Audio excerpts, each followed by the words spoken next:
And it's also branched me out into a lot of used gear because I got a lot of trade-ins and whatnot. So what made you get into pedals and boards and all that? I mean, that was kind of, especially back in, what'd you say, 2000? Early 2000s, Okay. yeah. And that was probably before a lot of people were dabbling around with it. Yeah, it was before the explosion. Okay. I would say, yeah. I got in at a good time, and but the demand was strong. I would just be buying used pedals just to try out, just to play at home. And if I didn't like them, I'd sell them. And I would have 5 or 6 pedals up on eBay, and I'd be getting emails from someone in France saying, well, do you have this pedal, and do you have that pedal? And like I'm a store or something. I just had a handful of pedals listed, so I could see the demand was there. Yeah. Are you a guitar player? A little bit. I mean, I don't play a lot anymore, but... you sound more like Yngwie Malmsteen. Is that what you sound like? Wow. You're laughing. No, the business side of things... He was his teacher. What do you mean he's laughing? The business side of things has come natural to me, and it takes up all my time, and especially being here in Nashville, there's so many great players here. So how many pedals do you have? I mean, over 1,000 new and used, if you count both. That is cool. That is cool. And now you said you branched into guitars as well. Mm-hmm. Yeah, selling new and used guitars. You carry some great brands. Thank you. So actually, you have Sir guitars, right? Are those doing well for you? Yeah, they've done very well. They're beautiful. Yeah. Well, that's a newer brand for me. If you asked me 3 years ago about Sir guitars. In fact, actually, I think through our buddy Adam, I think he mentioned Sir guitars one day, and I was like, what? I thought I had heard of their pedals, but never guitars. So, but they've turned out to be a great, would you call them a boutique brand? Or? Yeah, I would call them boutique. Yeah. Okay. Yeah, for sure. Yeah, it's not a small company, but it's not a huge corporation. And the attention to the detail is amazing. The quality control, just the precision on those guitars from the stainless steel frets and everything. They have those things so dialed in. Yeah. Precise. I would call them a precise instrument. So they're amazing. They ship them from California to me, and I get them, and they're usually in tune or almost in tune. I mean, they're just... That's impressive. Yeah. Yeah. So you have a ton of pedals. You have guitars, amps. Do you have new amps or just used? A couple, but mostly used amps. Okay, I get a lot of used amps on trade-ins. Okay, fun. Yeah. Well, that's cool because you get a lot of variety and a lot of cool stuff that way, I bet, too, right? Yeah. So how can people can just go to your website if they're in Nashville? They can come to your store. Yeah. You have normal hours. Tell us about 11 to 6 weekdays and 12 to 5 Saturdays. Okay, gotcha. Okay. Oh, that's fun. Man, living the life, living those good hours. Yes. Yeah, in a nice area of town, too. Yeah. Do you get a lot of foot traffic in? A surprising amount, just word of mouth, and I don't do much advertising. I put an ad up on Craigslist and do some Facebook advertising, but budget-wise, I'm sure it's a process just to get people to know you're there and want to come in. And some people they'll just find me on Google, or they'll go on a manufacturer's website looking for a particular pedal, and they'll see me listed as a dealer. Yeah. And see that I'm local. Yeah. That brings a lot of people in, and just word of mouth. Would you say most of your sales is online or over the phone, or as opposed to indoor? I would say majority online. Okay. Definitely as far as number of orders, the majority of orders, but then we'll get larger orders in the shop or like big trades, whatnot. It'll be one deal, but it's much bigger than a bunch of online orders. Yeah. So you said business was a little more of your forte. That's kind of what I drew from what you said. So in today's climate, how do you navigate through all of the stuff, being a small brick and mortar, which is new territory over the last 4 or 5 years, but have 20 or was it 19 years of experience selling pedals? How is that transition? I mean, what advice would you give people out there that might be a small store and go, man, I really need to sell more product. I really need to do more. Give some advice on some of that. Yeah, I probably am a little backwards compared to most people's experiences, where maybe they've had a brick and mortar store for years, and then the internet came along and they chose to get involved or not get involved to some extent with the internet, whereas I came into it exclusively selling on the internet for a long time, and then wanting to get my feet wet in brick and mortar, which almost seems backwards from the trend. Yeah, it does. Yeah. And what's the reason for that? Why did you want to do that? Well, I wanted to change the scenery. I was kind of living in the middle of nowhere in Pennsylvania, and it's nice working out of your home and just filling orders online, but I had a few friends in Nashville, and And I just always wanted to try the brick and mortar thing. Yeah. And as an added sales channel. And it actually worked out because in the last 5 years, you know, I've seen competition online increase, and I've kind of filled that hole with brick and mortar sales, you know, and then some. Okay, gotcha. So it's just another sales channel. My advice to other business owners would be you can't just have one sales channel. You need to be brick and mortar, and then even online, you can't just be one sales channel. You got to sell on Reverb, maybe eBay. You can sell on Amazon. Now you can sell on Facebook. On your Facebook page, you can actually have a e-commerce set up on your Facebook page, et cetera, et cetera. I'm not an expert on that, but you need to have. And you look at some top corporations in this market, and they sell on eBay. Yeah, they sell on Reverb, and they may even sell. Some of them sell through their Facebook pages and whatnot. I haven't started selling on Facebook yet, but I've used some of their marketing tools. That's a good question. I know for small business owners. Now, obviously, if you're a large corporation, you might have multiple employees that would take care of each of those channels. As a small business owner, how do you balance out? Is there a point where you've just too much? You're like, oh, I'm on Reverb, I'm on eBay, I'm on Amazon. Where do you hit that line where it's like, I can't handle any more channels? I just got to keep it and focus on whatever you're going to do.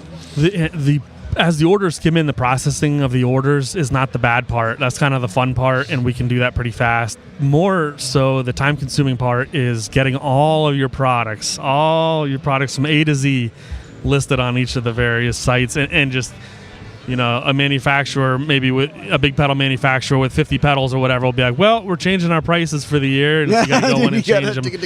And there's software you can use to conglomerate everything, but I'm a little old. Is there? Because I remember back when Reverb was just starting to kind of pick up steam, and man, we were pushing Reverb to about every dealer out there. The biggest question was, well, I've got all my stuff on eBay. Is there a program where I can just do one listing and it goes to both? And of course, back then it was like, well, no, not really. Is there companies starting to incorporate where you can do 3, 4, 5 different companies with one listing? I believe so, yeah. I'm not an expert in that, but I believe there are some. And Reverb is very accommodating. Before I moved over to Reverb, it's probably 6 years ago when I moved over, 5 years ago, they contacted me a few times and like, you don't even have to do anything. We'll just move all your eBay listings over to Reverb. And there's still drafts, and you still have to go in and make sure that everything is correct in there. But they did that for me. Okay. Imported all the pictures and everything, and yeah, it was great. That's cool. That's nice. That's very accommodating. I had heard that they did that with a lot of people, and I'm sure that was a huge service that they were doing to say, hey, we'll help you out and make this transition seamless. So, but somebody's got to come along and create something that you could put it across every platform. I think there is. Is there really? I think I've heard dealers talk about it. I'm sure it's some kind of monthly fee or something. Yeah. But anyways, go ahead. Sorry, I just know that's got to be an issue with small businesses trying to fine tune and just be good at something, can't do everything. And I will also say, if you're trying to do brick and mortar and also sell a lot online, and you're a small business with limited employees, there's definitely a tug of war. Sure. Because there's only so many hours in a day, and you have a customer or 2 or 3 standing in front of you asking questions, and you're trying to give them the best customer support that you can. But then also there's emails coming in with questions online from online customers. There's orders coming in online. You're getting texts from customers, and so. But like I said, I have 2 employees during the week, so between the 3 of us, we try to get to everybody online and brick and mortar.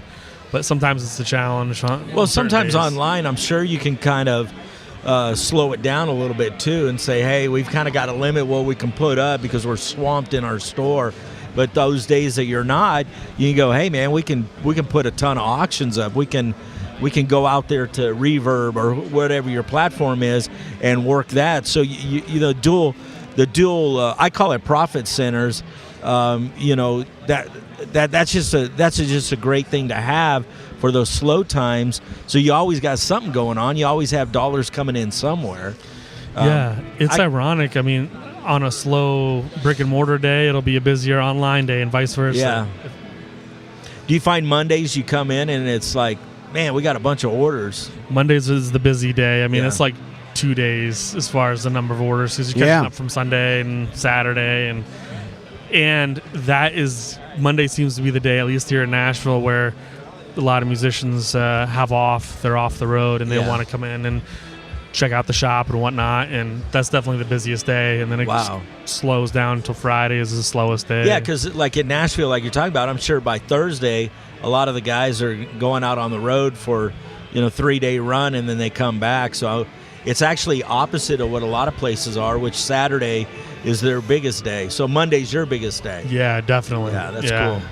Yeah. Have you been working with a lot of artists? You get a lot of artists that kind of, you just created relationships with, and now you work with, or they work with you specifically?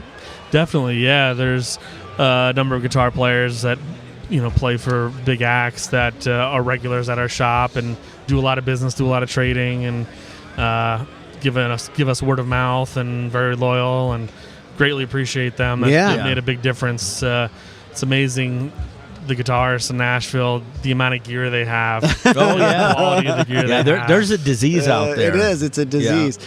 What's the You're going to get in trouble because he's going to ask you something. You're like, man, I don't know if I want to answer this question. This one's innocent. What's the most exciting guitar player that called you up and wanted something? Like you were like, oh man, I can't believe that guy just called me and wanted something. Man, that's I have to think about that. What are they all calling you up? No, go. Don't tell anybody I called you. Yeah. But I mean, well, it's probably Adam Hatfield, right? Yeah, he's up there. Yeah, he's up there. He's like, don't tell my wife I called. Yeah, but there's a pedal I want to talk to you about. He's like, I don't want to know about my pedal fund. Yeah. I know we love Adam, but anyways, well, what were we saying? I know I diverted it there from on the artist. He does thing, that. So. You got to be careful. No, if we get serious into business stuff, he's going to kind of, it's kind of like squirrel. He kind of takes us down a bunny trail. When the thoughts pop in my head, sometimes I just have to say them. You just got to let them out. But when I think a lot about the market and the different players in the market, the manufacturers, the retailers, and among the retailers, you have the giants in the industry, and you have the little guy, and I think about I've seen and heard of a lot of mom and pop businesses go out of business over the years. Sure. The limited amount of brick and mortar I've been doing has gone very well, so I'm not complaining personally, but I hate to see local mom and pop shops go out of business. But definitely the internet it's a two-edged sword, and I feel like the mom and pop shops that haven't used that weapon to conquer, they've been slayed by it. They've been cut down by it, because the internet really poses a lot of challenges to mom and pop shops. If they're not using it, I think people's buying habits have been changing, where if they can just buy something on an app on their phone. Well, they just do the percentage I think has finally crossed the threshold. I think the other day I said that, or saw that the 52% of retail buying now is online. I mean, it's crossed over. It's on. I would say that's probably true, but in music, I always think music is 10 years behind the curve. So I don't know if that's that and it big. might not be specifically in music. I think this was a broad spectrum. Yeah. I think in general retail, that's probably accurate. But in music retail, we're behind the curve. Yeah. I think we're probably 10 years behind the curve. I mean, that's my take. I could be wrong. Yeah. But Ryan, do you feel like you're part of the new generation of store owners? Because you talked about both platforms, online and brick and mortar.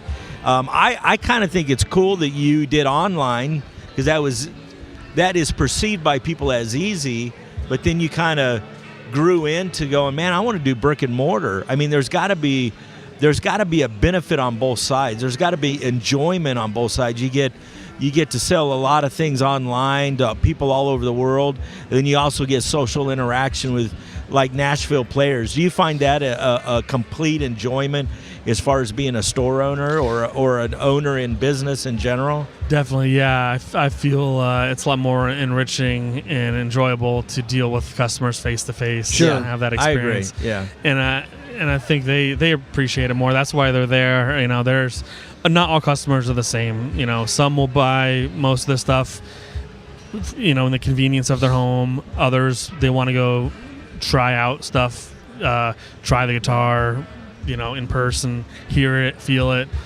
But for me, the online part of the equation is the hard part. That is the tedious part, where you're sitting there after hours adding products to a website or to Reverb or whatever. The fun part is just putting your stuff on the shelf and letting people come in and try it. And if you want to buy it, you can sell it. You don't have to pack and ship it, fill out customs forms, answer questions online about it, and that's the easy part, the easier part, and the fun part. Yeah. I think a lot of times people that are solely brick and mortar, they don't see that it's really that fun. They think that the online guys are being lazy, they're being whatever. Actually, they're probably working as hard or harder in some respects, and they're not getting the respect from the brick and mortar. But like I said, the joy is when someone comes in and you can interact with them face to face, build a relationship with them, maybe even a repeat customer.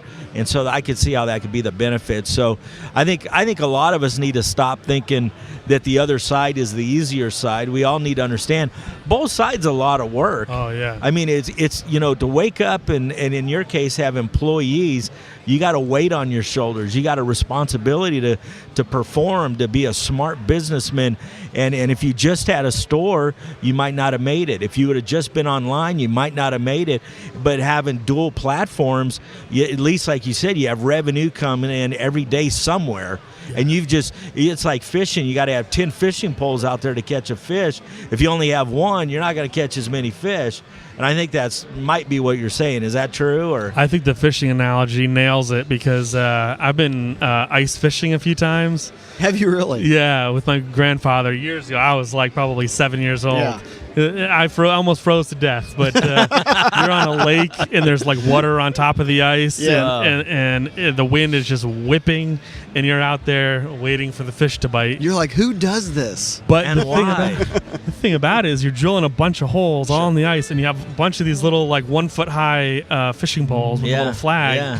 And it's like, and it's an analogy to online. The more you have your fishing poles out in as many different parts of the water as possible, the better your odds are. You have to really get out there and get exposure. Well, and I think a lot of store owners that I've spoken with, it's almost like they look at it as two separate businesses. Like, man, I just don't have time to do that. I put all my time into my brick and mortar. I don't know where I would find the time to then do stuff online, and maybe they see it as more of a hassle. Well, maybe they don't need to find the time. They need to hire an employee and create time, because it's like, how much money can I make off this employee? That's exactly right, because that seems to always be the result, that they're like, well, I want to hire somebody that will come in and do that. And it's like they still want to keep it at arm's length, and they want somebody, but then it's a issue that they're like, well, I just haven't found the right person to do it yet. And you're always encouraging people to get out there and increase your business and be online. But I do think a lot of people still see it as too much of something to do, and not as almost like I have to do it or I may lose my business. Yeah. And if you're in the position where you're working 10 hours a day with customers in the shop and selling stuff left and right, then maybe it's not an immediate need to go selling online if you're making great money just selling in the shop, but it is definitely an opportunity that if you hired another person or two, you could get a lot more income as well. Yeah. Absolutely. Yeah, that's another challenge to brick and mortar businesses is manufacturers. The trend among manufacturers to sell direct. It's probably not the biggest issue. I'd say the internet is definitely the monster in the equation, but you have Fender recently announced that they're selling direct, and back when I started selling pedals 15 20 years ago, most pedal manufacturers, and it's smaller companies now, but they didn't sell direct, and if they did, they sold at list price or even $10 above MAP price. But now it's kind of the norm for manufacturers to sell just right at MAP on their website.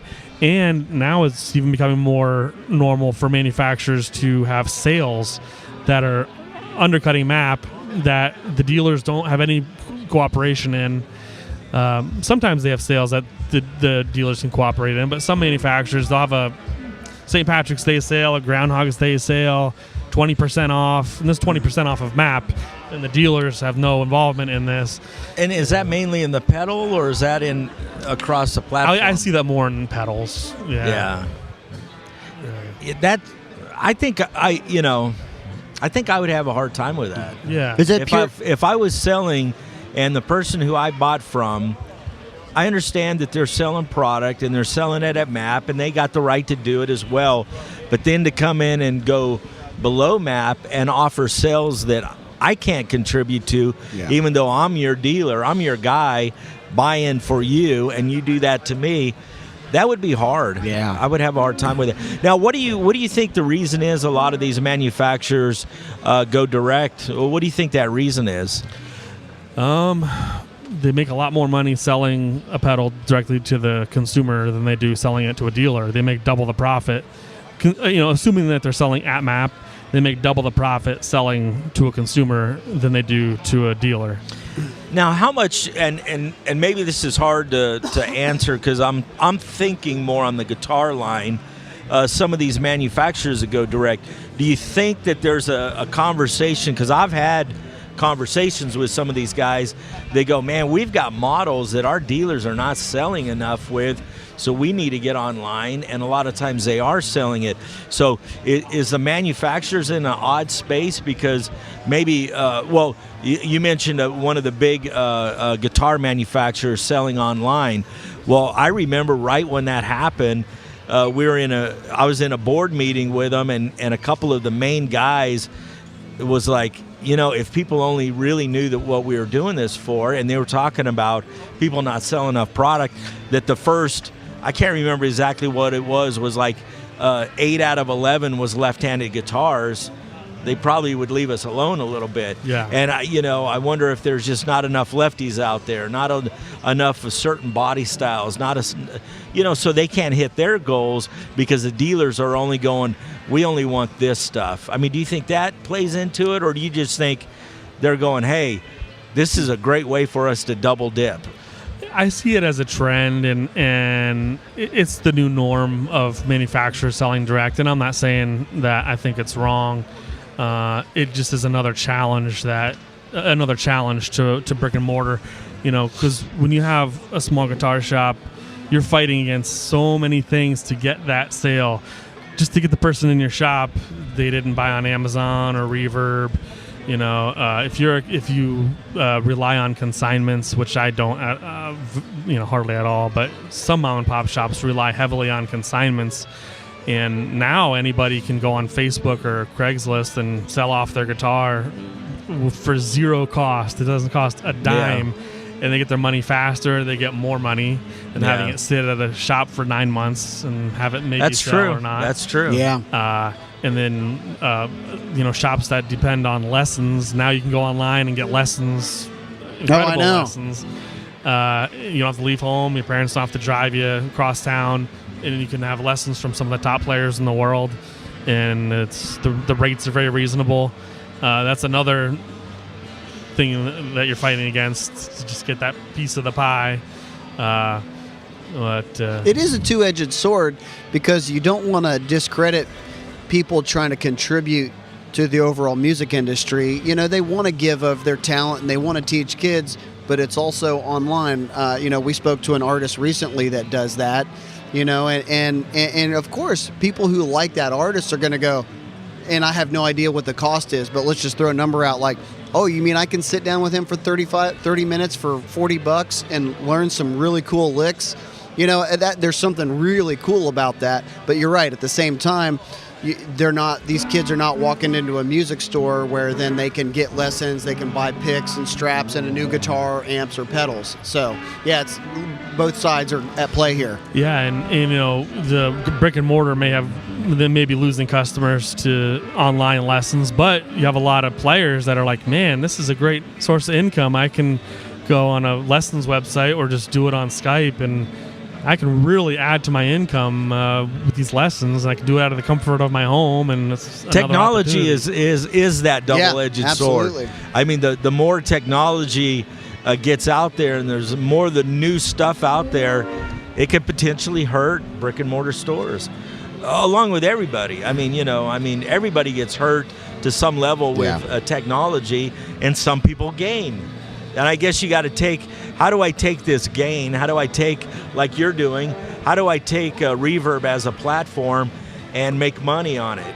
Well, I got to sell. I got to use Reverb. Yeah. And then so there's a blessing on that side because you're not stuck in a brick and mortar. You have a ton of opportunities out there, but with those opportunities, you have tons of competition. Yeah. I mean, it's got to be like, I guess you would just have to go, there's only so much I could worry about, but as a businessman, I got to focus on how to make money, and how I got to make money is just getting out there to everybody, giving them good customer service, good prices, make sure my auctions are the best, and just be the best that I could possibly be. Yeah. I guess that's how you win in this game, right? Yeah, and I moved to Nashville with the idea I'm going to start small, and I started very small. I didn't like remortgage my house and go build a building downtown and just go huge right off the bat without knowing what the demand would be like. I started off small and just kind of gauged the waters, tested the waters, and saw that there was strong demand there. And that's, as long as there's strong demand there, as long as there's enough people that do the brick and mortar thing with me, I'll keep doing it. And I think there are advantages that brick and mortar has that the internet will never have. Yeah. And Sure. it's amazing the stark contrast between like an Amazon experience and a brick and mortar experience. Now, a brick and mortar experience can be good or bad. I hear both sides. Yeah, People sure. have bad brick and mortar experiences I hear about all the time. But on Amazon, you think people really care about customer support? You can't even call them up. Like, you need to go to a forum and dig through 60 pages of a forum to find an actual phone number to call and speak to somebody. Yeah. But yet Amazon is just annihilating everything in its path. It's You think crazy. they do that purely because people have created buying habits? Like, I'll tell you what, it's like in our house, if Hannah, my wife, needs something, she just goes to the Amazon app because I'm assuming it's just more of a habit. Yeah. So I mean, do you think And like I do somebody too. goes? I shop on there all the time. Oh yeah, absolutely. So maybe somebody goes, "Hey, I need. I'd love for a pedal." Well, why don't I look at Amazon? It sounds like you're battling against habits in people. Yeah, and convenience. So some people value convenience. Some people value the experience of going to a shop and talking and hanging out and learning about new pedals that have come out, or telling us about a new pedal they got that they really like. Yeah. And if you can make it a really fun experience, that'll become their new habit. Yeah. Not to say they'll never buy online again, but well, I also find myself doing the same thing to find out what the market is doing with a certain piece, and then going to a brick and mortar. And if they're in that ballpark, I feel okay. I feel safe. But if we'll use pedals, you can get it on Amazon for $149, and you go to a brick and mortar and it's $199. You're like, whoa. Yeah. That's a big difference. It's a big difference. And then you feel like you're getting ripped off. But if you go there and they're $159, you're like, yeah, I don't care. Yeah. These guys are cool. I'll do business with her. So there's got to be an element of both there. Amazon is to make sure that we're not getting screwed. Yeah. And so we check everything out to make sure, especially if we don't have the knowledge. If Yeah. we don't know what the price really should be according to the market, and then so that could be a benefit to a brick and mortar if your price structure is at MAP, which everybody should be following. Then if someone comes in and goes, "Oh man, I'd much rather buy from Ryan because he's cool." And who cares if I can get it on Amazon? I'll buy from him. Yeah, absolutely. So there's got to be a benefit there as well. Or if somebody leaves and you say, "Man, I just don't know if I want to get this pedal," I'm 45 minutes away. Then you could say, "Well, man, if you dig the pedal and you change your mind, if you can't drive in, just go to my Reverb store." So there's got to be some benefits there. Do you ever find that to be how it goes? I mean, every week I have someone that buys something on Reverb and they say, "Can I pick it up at your store? I'll be passing through this weekend or whatever." Oh, wow. They want to pick it up in person, and it may not even be a large item, but they just want to have that physical, connection. Oh yeah, Okay. you want to come into the store. Well, Look that's the person cool in the though. eye that you're buying from, and So then you get a customer after that because you build a relationship with them, and so that's a good thing. Yeah. Yeah. And it's amazing. I mean, if this happens so many times where a customer comes in and we just try to be nice and chat a little bit, but let them shop and just be nice and cheerful. Yeah. And as they're leaving, they're like, man, I'm always going to buy my pedals from you from now on. And That's cool. That's all it took. That's all. Yeah, it and you're took. going, where'd that come from? Just you be know? nice. I know. And Isn't that crazy? It's just the simple things. you get a hello, and they're just giving the respect, and but that 3-letter word you said before, that map, that's a big issue that goes for brick and mortar and for the internet. But I think brick and mortar, if they don't have all the prices set at map, if they're able to sell above map, then God bless them. But I think their prices should be at map to be competitive with the internet. I agree. Because map enforcement is a big problem online. I've faced for many years. And it varies between manufacturers. Some manufacturers have a designated person to police and enforce the map, but most don't, and it's not enforced and policed very well. And it just ends up having the conscientious dealers get put at a disadvantage, and the less conscientious dealers get the sale. Are you saying you have a conscience? Try. Is that what you're saying? You actually are a moral and ethical human being. That's got to be a hard thing to juggle, but if you are paying attention to it, it's the right thing to do. And it is. You'll always benefit from it. It is. It's because I know from our side of the table, when we have dealers that is always trying to cross the line, they're on our radar. We're going to nail them, and they're not going to like it.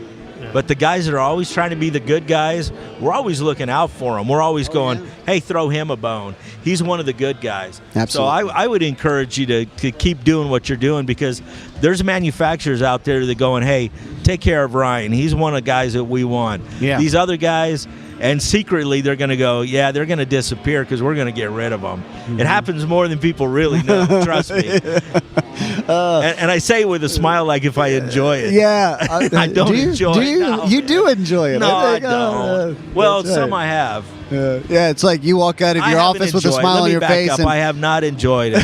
It's very. Yeah. I don't know how I feel right now. You walk out with a smile on your face, and people are like, "What's up with Richard?" I don't know if I do enjoy it. I don't think I do. Oh, he just yelled at somebody. He's having a great day. No, I'm just kidding. Yeah. So, well, what do you find, Ryan? What do you find as far as manufacturers? Do you ever get feedback from them? Like, have you had a conversation with a manufacturer about MAP and about the fact that people fluctuate up and down? Like, is that an open conversation, or does everybody turn their head and pretend like nothing's happening? I probably don't talk to manufacturers about it as enough as I should, but I have talked about it, and it doesn't seem like people are really penalized. Like, the worst that ever happens seems like a warning, but they could have been breaking that map for 3 years, and then they just get a warning, and it's like, well, how many sales did I they lose? get? Or other customers that's right. lose? Taylor, there are, and I don't know about the pedal companies, but I know in the guitar companies, it seems like some of them are real serious about it. Like Taylor, they will. And I forget the exact way they do it, but I think it's this way. They warn you and tell you not to do it.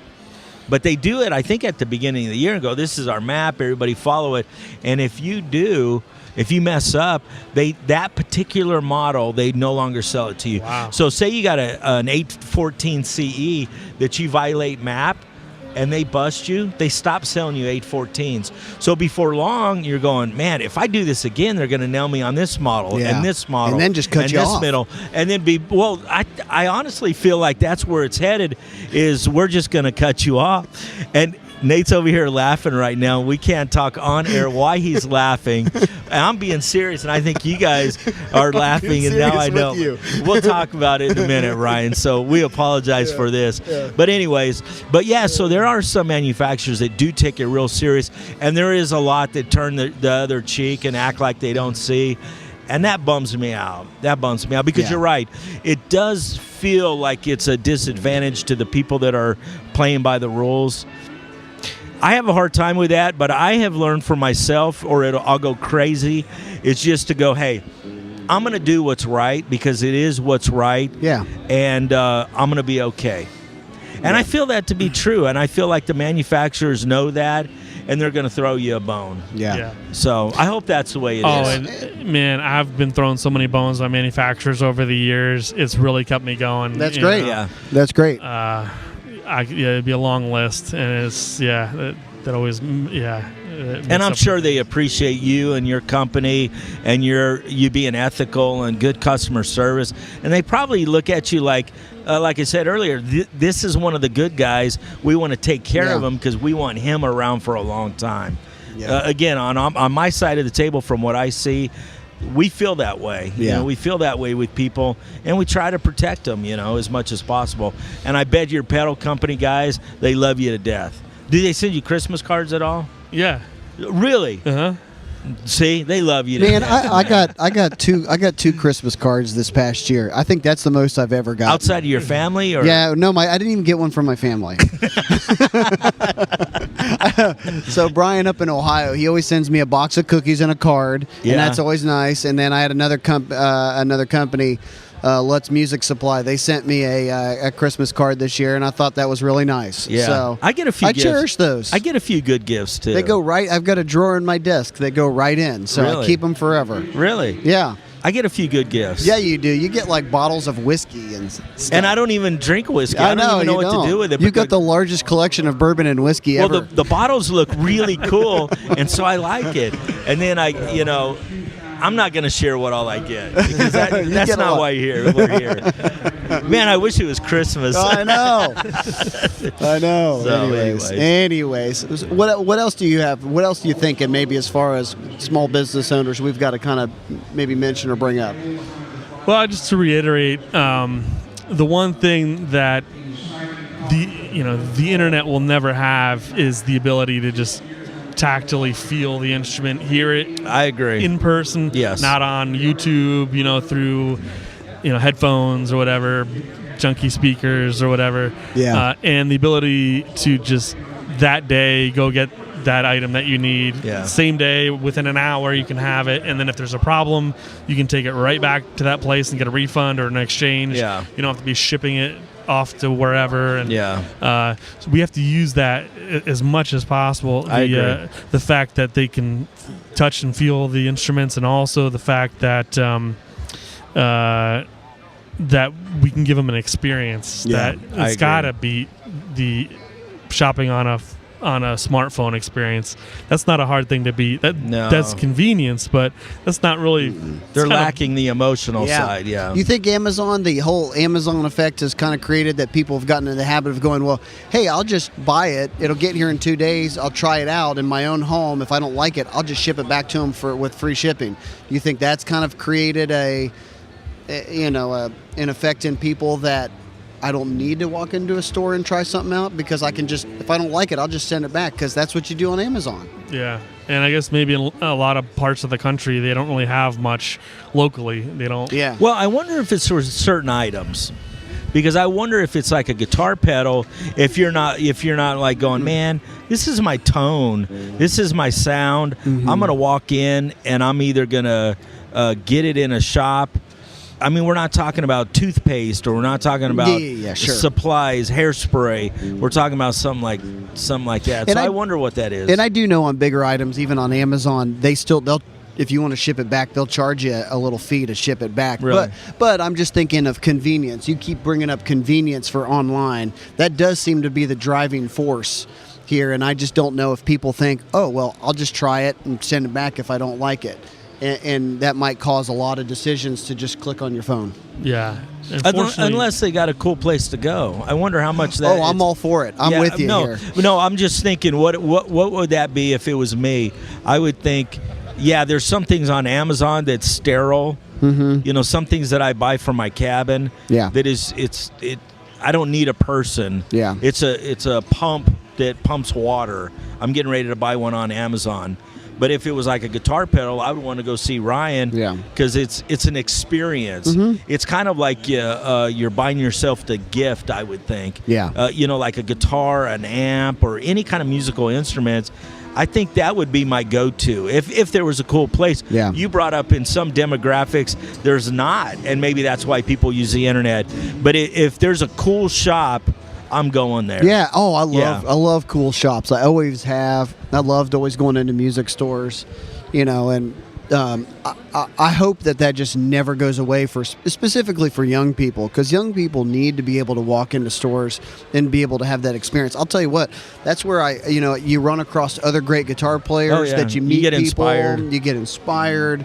That always happened to me. I hope that keeps going. I don't think it will. As long as there's good brick and mortar stores that is about the experience and having fun, I think we always need them. Yeah.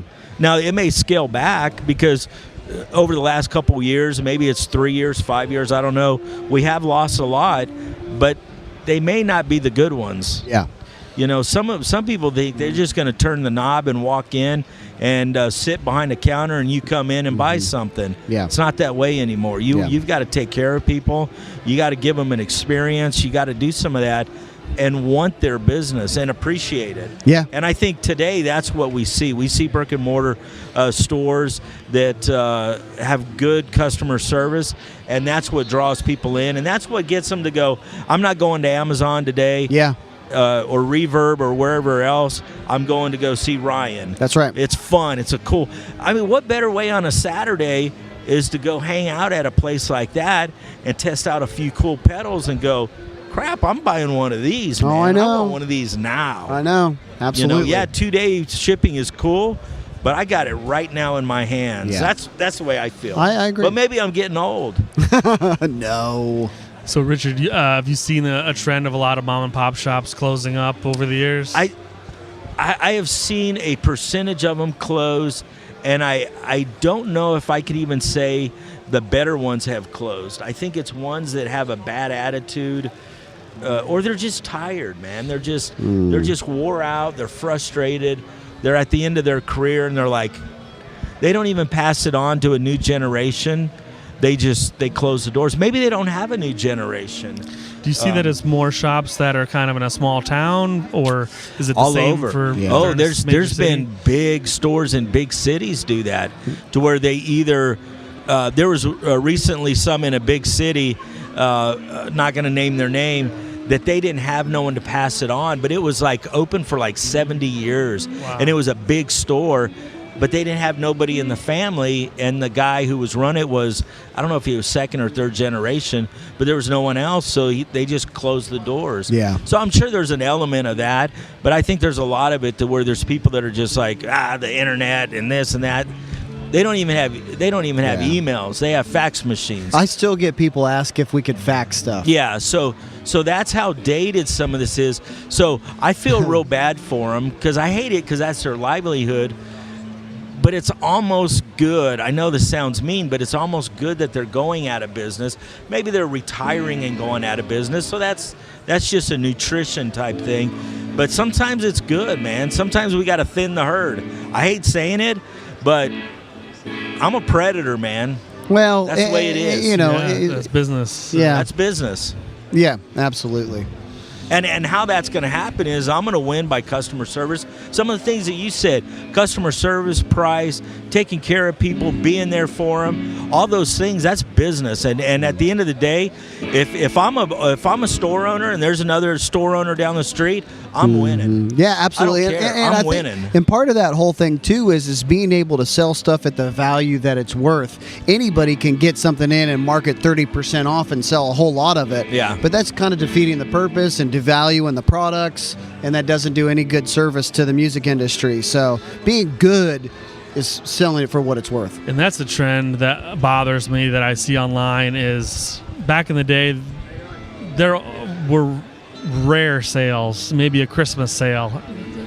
Now there's just sales almost 365. Oh, yeah. For brand new merchandise, 20% off for Columbus Day, 25% off for St. Because Patrick's Day, just any 30% possible- off because it's Wednesday. Yeah, and it just never ends. And between that and the coupon code thing, where anybody just type in discount 20 at checkout and you get 20% off. There's websites that have that all the time. Mm-hmm. And they have a lot of exclusions. If you read the fine print, there's a lot of companies that have opted out of that don't allow that.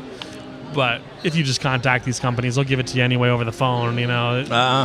There's ways around it. But Yeah, it's like you have to maintain a viable profit margin in the You have industry. to make money. Yeah, absolutely. Yeah. And I just, the idea of selling a $200 pedal and making $10 on it or $15 on it, to me, it's who would do that? Who would invest all their money in this inventory? It's ludicrous. And you're not making anything on it. Yeah. I just, Well, hey, Ryan, as we this has been a great conversation. Where do you see yourself going forward in 2, 3, 5 years from now? Where do you see GuitarFXPedals.com? I had to look at your shirt just to make sure I said it right. I think he's I don't checking know you what out. it is. I'd be careful. Yeah. If you want, I would Man, just that's a throw nice an elbow. shirt. Just push him over, man. That's a nice shirt. I kind of want one of those shirts. Yeah. I'll bring you guys some. I got hoodies too. I'll bring you. But man, I just hopefully the business continues to grow and thrive, and it's all about the customer base. It'll go where the customer base takes it. If they continue, That's smart. to do what they're doing, I'll keep growing it and bringing in more products and expanding. That's what I'll do, and try to make the experience even better. I have things I want to do in the future to make the experience even better, where like they're not going to even want to go home. Oh, cool. Yeah. That's what, I'm just going to stay here. Yeah. We went ahead and put some cots in the We got back some room cots, for people to yeah. stay overnight. We got a bunkhouse out back. Yeah. That's right. Yeah. Man, what a great service. So anyways, but man, we appreciate you a ton. Absolutely. And Likewise. absolutely appreciate the conversation. And I think that what we talked about here today is actually, it's an important topic. It's a huge topic, and what we've always tried to do here on the Music Retail Show is try to have more of that conversation and see how people are dealing with these issues. Yeah, because truthfully, we want everybody to sell and do better. Yeah. I mean, everybody, and that's why we throw our opinions out. We throw interview people's opinion out, is because we want everybody to learn. We're not. I don't want to ever come across as a know-it-all. I just want to provoke thought. I want people to sit and think about it and go, "Wow, what Ryan's saying, I really believe. I agree with that. Wow, what Richard says." I don't as much, but at least we got Ryan. No, but seriously, He's going to yell at me. I think that's just a lot of truth. I mean, we want everybody to get better.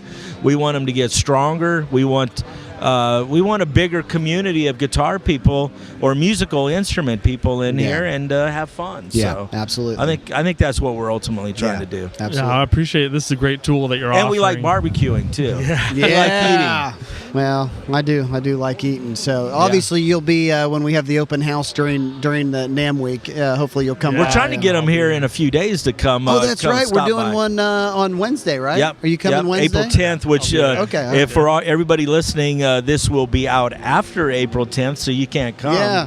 But Ryan will be there. That's right. The food was so good, you guys missed out so much. Ryan was there. Yeah, Ryan so- will be there. Anyways. Banana pudding. We're going to have a good time, man. know. No, Anyways. anyways, close us out. All right, man. We appreciate it. Enjoy the show. Yes. Hope you make a lot of connections and see some friends you haven't seen in a while. So, but anyways, we're going to work on maybe coming up with another episode for later today, and we'll catch you when we do that. Yep. Thanks. Thank you, guys. Own a music store or sell guitars online? Need more inventory to stay competitive in today's market? MIRC is the nation's largest wholesaler of quality used guitars. Visit www.mircweb.com to become a dealer today. Thanks for listening to the Music Retail Show.